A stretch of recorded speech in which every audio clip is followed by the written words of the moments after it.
My grandchildren, listen closely, for this is a story that begins with a cruel lesson. The hardest words are often spoken in a whisper. After tomorrow, you are not part of this family anymore. Those were the exact words spoken to me by my son's future wife, the night before their wedding. I stayed home the next day, broken by that venom. But by noon, the wedding had fallen apart completely, and the reason why left the whole village stunned. I had raised my son alone for 27 years, through sacrifices that only my heart truly remembers. I passed on promotions, skipped celebrations, and learned to stretch every piece of silver until it was thin as paper. Also my boy, the son of my heart, could grow up never feeling the crushing weight of what we lost when his own father walked away. To me, his wedding was not just about him marrying his chosen woman.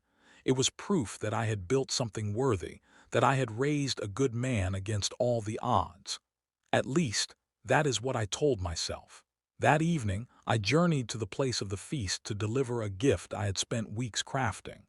It was a scroll of his life, charting the path of my son from his first steps to the day he achieved his great learning.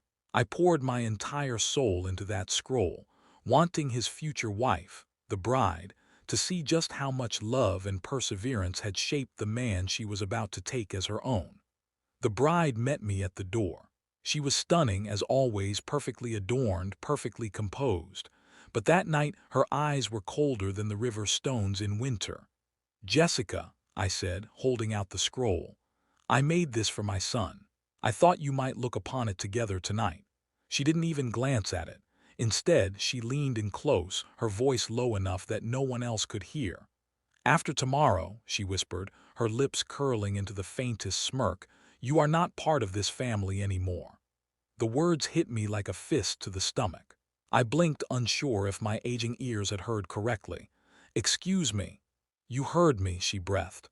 "You've done your part. You raised him. Tomorrow he becomes my husband, my family. And you are just extra baggage. Don't embarrass yourself by clinging on." I stood frozen, clutching the scroll like it was the only thing keeping the old world from collapsing. My throat burned, but no sound came out. She looked at me, almost amused by my shock. "Honestly, I've tolerated you long enough. My son loves you, of course, but love makes people blind. I see you for what you really are. Someone who doesn't belong in our future. So do us both a favor. Don't come tomorrow. Spare us all the drama." I should have fought back. I should have defended the history of my life. Instead, I felt the weight of years pressing down on me, years of loneliness, of working double harvests, of pretending I wasn't exhausted just so my son wouldn't see how hard the path was. And now this woman who claimed to love him was telling me I was disposable. I went home, but the mind was a blur. All I remember is sitting on the edge of my sleeping mat that night, staring at the scroll. My hands shook so badly the pages nearly tore. Every picture was a memory of love, sacrifice, and perseverance. And yet, tomorrow I was supposed to pretend none of it mattered, that I did not matter. Beneath the heartbreak, a cold, quiet anger began to stir. I whispered into the dark, "If I am not part of this family after tomorrow, then tomorrow I won't be there at all." And so, the next morning I stayed home. I thought the wedding would simply go on without me. I thought my son would marry her and I would be left behind, erased from my own story. But by noon that day, the entire city knew. The wedding had not happened, and the reason why would change everything. I suppose, to anyone looking from the outside, I was just another father who couldn't let go. That is the false picture the bride had painted of me over the years. But the truth is, I never clung to my son. I held him up because no one else would. When his own father walked out, he didn't just leave me. He left his son. From that day on, it was just the two of us. I became the provider, the healer, the champion, and the disciplinarian. I labored twice as long in the public kitchens, coming home so weary I sometimes slept still wearing the clothes of my trade. But every time my son brought home a mark of achievement from the scholars, every time he offered a small, hand-drawn token of affection, I knew the toil was worth the debt. He grew into a man who was kind, intelligent, and ambitious. He sought the great learning of the law, not because of the silver it promised, but because, as he said to me, "Father, I want to protect people who cannot protect themselves, just as you always protected me." That sentence alone carried me through 1,000 sleepless nights. So when he brought the bride home for the first time, I truly wanted to love her. She was a bright light in every room, stunning, confident. My son was utterly smitten, and all I wanted was his happiness. But underneath the charm, I noticed small cracks.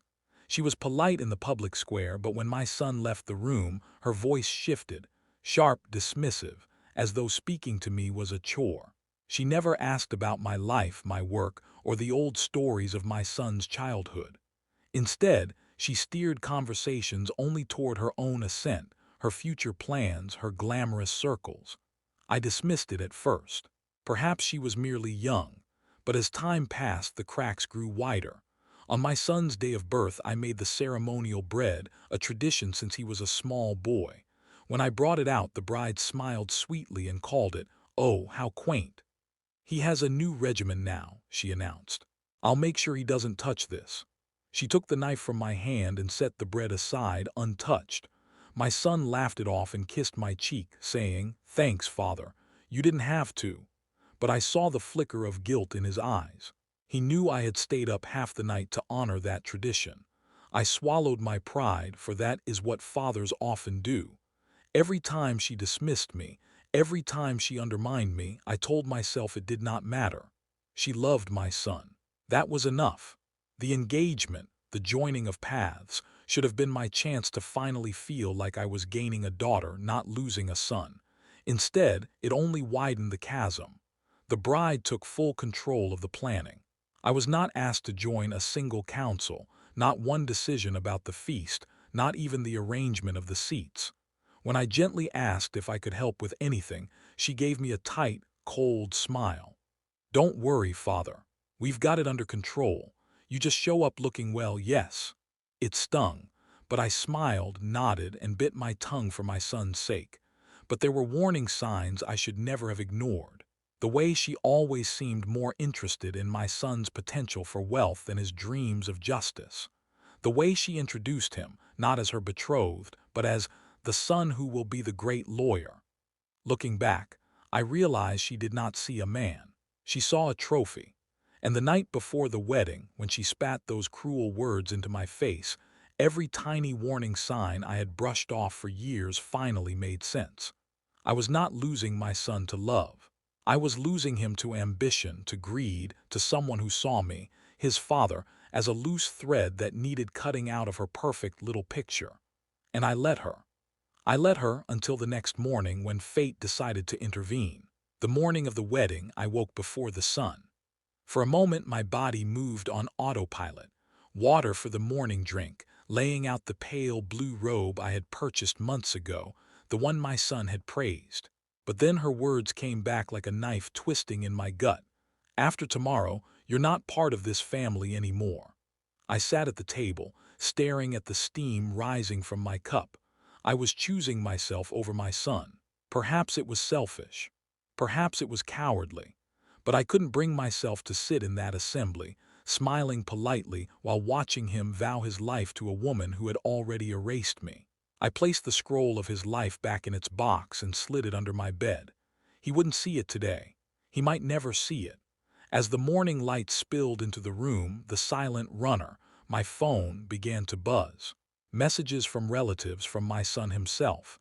"Father, we're heading to the venue now. Can't wait to see you." "You're running late, aren't you?" Typical. I turned the device face down. Somewhere deep inside, a small voice whispered, "You are making a mistake." But louder still was the echo of her smirk, her dismissive tone, her cruel certainty that I was nothing more than baggage. If that is what she wished, I would give it to her. By the 9th hour, the calls grew frantic. My son left a message, his voice tinged with panic. "Father, where are you? The bride says you were unwell last night, but I know that is not true. Please just call me back." Please, my heart ached. Every instinct screamed to call him to rush to the assembly to be there for the boy I had raised through every storm. But I could not this time. At the 10th hour my trusted kin, my brother, who had noticed my absence, knocked hard at my door, already dressed in his finest attire. "Brother, what on earth are you doing?" he demanded, barging inside. "Everyone's looking for you. The ceremony starts soon." I shook my head slowly. "I'm not going." His jaw dropped. "Not going? Your only son is getting married." I met his gaze, tears burning in my eyes. "He is marrying someone who told me to my face that I am not part of his family anymore.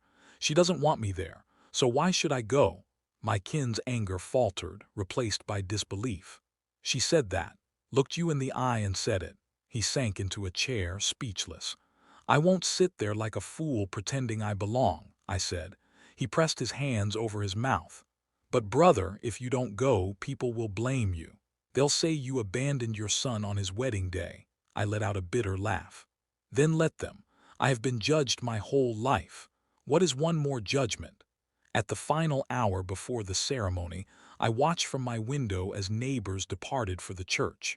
My own key sat untouched. I did not move. When the great bell of the church began to toll at the 11th hour, I sat in silence, staring at the scroll of his life hidden beneath my sleeping mat. That should have been the end of my story. A father too broken, too humiliated to stand by his son. But by noon the first call came. It was my trusted kin, my brother, his voice shaking. "Brother," he whispered, "the wedding, it is not happening." My breath caught. "What do you mean, not happening?" His words tumbled out, half-choked. "The bride, she is exposed." And in that instant I realized the terrible truth. By not showing up, I had not ruined the wedding. The bride had. And the reason why would rock all of us to the core. When my kin's trembling voice came through, I sank onto the sitting mat. "Exposed how?" "My son found out the truth minutes before the ceremony." Later, when I pieced the story together from frantic calls and messages that spread like wildfire among the assembly, the events unfolded like a cheap drama. At the half hour before the ceremony, my son had been waiting in a small antechamber. Then his closest companion burst in, pale and shaking. "My son, you need to see this," he said, holding out a mirror of light, a phone. On the screen was a series of images, the bride wrapped in the arms of another man. The pictures were fresh, taken only 2 weeks past. The man was her master of trade, the one she had endlessly praised as her mentor. My son's color drained. What is this?" "Her neighbor sent these to me," the companion whispered. "He thought you deserved to know before you made the greatest mistake of your life." In that moment, the truth my son had been refusing to see came crashing down. The late hours, the secretive signs, the way she had always brushed off his concerns. It was all true. She had been unfaithful, but it was more than just the betrayal of the heart. As the guests filed into the assembly, a terrible whisper spread. The bride's own handmaiden had let slip a fatal truth. The bride's family had pushed this joining because my son was on the cusp of a lucrative career in the law. To them, the marriage was a transaction, a merger. The covenant of division, the prenup, she had insisted upon was designed not to protect my son, but to funnel his future gains into her control. Her own father had even bragged to a guest. "Once she joins him, our financial troubles will disappear." By the time my son stormed into the bridal chamber, he was shaking with rage. "What the hell is this?" he roared, holding up the proof. The bride's mask finally slipped. "That's not what it looks like," she began. "It is exactly what it looks like," he shouted. "And listen to this, bride. You told my own father he was not part of this family. You tried to cut out the one person who has always stood for me. And all this time you were lying to my face." She turned her fury upon me. "Your father, is that what this is about? He has been poisoning you. He is jealous, my son. He just does not want to let go." But her words fell flat. In that instant, my son realized the truth. I hadn't needed to poison him against her. She had poisoned herself. By the final moment, the assembly was in chaos. My son walked down the aisle, not with a bride, but with a grim announcement. "There will be no wedding today," he said, his voice shaking but firm. The bride has betrayed my trust. This ceremony is cancelled. He didn't flinch when her parents rose in outrage. She humiliated herself, he said, and walked out. When my kin finished relaying the story, I sat frozen. My heart ached for my son, for the heartbreak he didn't deserve. But beneath the sorrow, another feeling bloomed: vindication. She had told me I was not part of the family, and now there was no family for her to claim. I whispered into the phone, almost to myself. She wanted me gone, but she is the one who is gone now. But when people like her lose everything, they do not go quietly. The lies began immediately. Her family started rewriting the story, whispering that I was the reason the wedding never happened, that I had convinced my son not to proceed. It was absurd, but lies travel faster than truth. Then the threat came: a legal letter. The bride's family was threatening to sue me for defamation, for interference, for ruining their contract. I took the paper to a trusted advisor. "This is intimidation," she said. "They are trying to scare you. They are saying you ruined their financial plan." "Financial plan," I echoed. My advisor set the papers down. "The bride's family is in ruin, father. They needed her marriage to my son to stabilize their fortunes. That covenant of division was written to protect them, not him. If he had signed it, half of everything he earned for the next 10 years would have been siphoned into their accounts." My blood ran cold. It had never been about love. It was about money, control, and security. They painted me as the bitter, controlling father. It was cruel but brilliant. I felt the worry in my son's eyes. He was fresh from the great learning, with debts and a future just beginning. A lawsuit could drain him before his career even started. "Father," he whispered, "I told them to go to hell, but I do not know how much more of this I can take." I took his hand. For years I had carried him. Now he was trying to shield me, but this was not a storm we could weather with silence. This was war.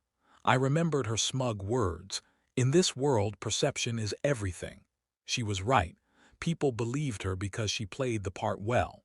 If perception was her weapon, then I would have to fight back with truth, not quietly but publicly. I began to gather my ammunition. Her betrayal was not just emotional, it was criminal. Once I exposed her family's financial schemes, no amount of sorrowful tears would save her. 2 weeks later, the bride's family hosted a dinner, a supposed attempt to talk things over. My son begged me not to go. He feared I would be ambushed. But I knew if I didn't face them, they would never stop. I walked into that ballroom wearing the pale blue robe I had bought for the wedding, the one I never got to wear. "Well," her father said smoothly, "look who decided to join us. We were just discussing how to resolve this unfortunate misunderstanding." "Misunderstanding," I repeated, my voice steady. "You mean the affair or the fraud?" Her face faltered. I set a thick folder on the table. "Then perhaps you can explain these financial records, bankruptcy filings, and this. Your covenant of division, clause 14, subsection 3. I read it aloud. "In the event of divorce within the first 5 years, 75% of my son's income shall be transferred into accounts held jointly by the bride and her father." Gasps rippled around the table. "You were planning to gut him," I said coldly. "You wanted his future earnings to bail out your family's failures." Her father's face flushed crimson. "You have no right to." "I have every right," I cut him off. "Because you dragged my name through the mud. You painted me as a jealous, bitter man. But now everyone will see the truth. You weren't marrying my son into your family. You were marrying his bank account." The bride's eyes narrowed into slits. "You wouldn't dare make this public." I leaned forward, my voice low but razor sharp. "Watch me." The confrontation at the feast hall ended not in quiet compromise, but in chaos. The bride tried to insist the images of her betrayal were false. Her father threatened the highest courts. But my son did not flinch this time. He stood up, his voice steadying like a newly drawn sword. "You lied to me," he said. "You lied about wanting a life together. All you wanted was the silver." The bride reached for his hand, her voice suddenly soft, pleading. "My son, please. I made mistakes, yes, but it was you I wanted, not your wealth." But he shook his head. If that were true, he said, his voice cracking with the pain of realization, you wouldn't have tried to erase my own father. You wouldn't have told him he wasn't part of my family. The room went silent. The bride froze, the terrible words she had uttered coming back to haunt her. Her mask shattered completely. He's turning you against me, she shrieked. No, my son replied, his voice breaking. You did that all on your own. That night it ended with my son walking out of that gilded hall, his hand linked through my own. The bride followed, shouting and sobbing, but for the first time my son did not look back. When we reached the darkness of the carriage lot, my son stopped and turned to me. His eyes were red, his face pale, but there was a new strength in his posture. Father, he whispered, I should have listened to you. I pulled him into my arms, holding him like I had when he was a small child. You see it now, I whispered. That is all that matters. But as we drove away, the bride's final threat echoed in my mind. You wouldn't dare make this public. She was wrong. If she wanted a war of perception, then perception she would get. In the days that followed, the harassment was relentless. Threats, false promises, legal jargon. But it was too late. This time the truth would not be confined to whispers in a ballroom. With the help of my trusted advisor, I passed the covenant of division, the prenup, and the damning financial records to a scribe of the press who specialized in exposing deception. Within a week, the article was unveiled. Behind the canceled assembly, the family of the bride's financial schemes uncovered. The piece was devastating. It detailed the bankruptcies, the predatory contract, and hinted at the betrayal that sparked the collapse. For the first time, the world saw the story not through the bride's tear-streaked posts, but through the perspective of cold, hard evidence. And the tide turned. The sympathy that had once been denied me poured in like light breaking through a long storm. She wanted his fortune, not his heart. The poor father, told he was not family after raising his son alone. My son, though heartbroken, found strength in the truth. He threw himself into his new calling at the law firm, determined to build a future on his own terms. And for the first time in months, he smiled again. Not the forced, nervous smile he wore with the bride, but the real one, the smile of the son I knew. One evening, as we sat on the porch drinking the evening tonic, he reached over and squeezed my hand. Father, he said softly, I do not know how you stayed so strong. She nearly broke me. I looked at him, the boy I had raised, now a man forged by fire. Because I have been through worse, I told him, and because I knew one day you would see her for who she was. It just took time. His eyes glistened. You were always my family, he whispered. Always. And that, my grandchildren, is the true meaning of kinship. It is not given by a ring or a signature. It is earned through sacrifice, truth, and the certainty that when the dark whisper comes, your own father will be the one standing firm, ready to fight for your name.